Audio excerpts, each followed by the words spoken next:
maybe Dennis, you could talk a little bit about the idea of people thinking that education is free when it's provided through your treaty status.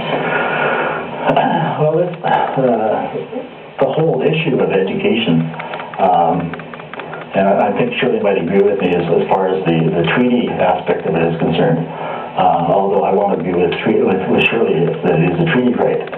Okay, and the reason I take that position is it comes down to who has the responsibility for education. And traditionally, the experience has been, as I pointed out in the introductory remarks, that government has made an assumption of taking your kids, putting them in school. That's wrong. It may have been okay in the 1800s and early 1900s. Today, we as parents have to take that responsibility. So we look after our own children, and when we do that, then is it a funding issue that we're talking about?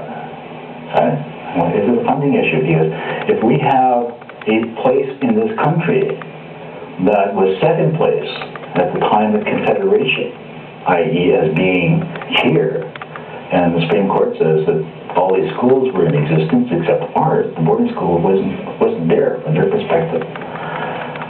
Looking at that argument, today we have a constitutional right to education the same as any ordinary citizen does.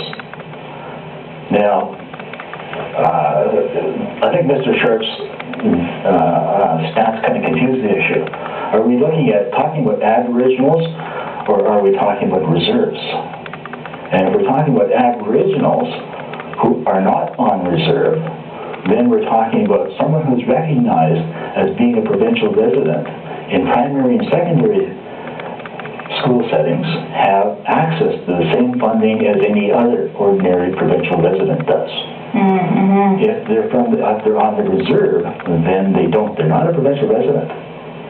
Yeah, they don't have the constitutional right. I wonder what Indian Affairs would offer. I'd like to get Andrew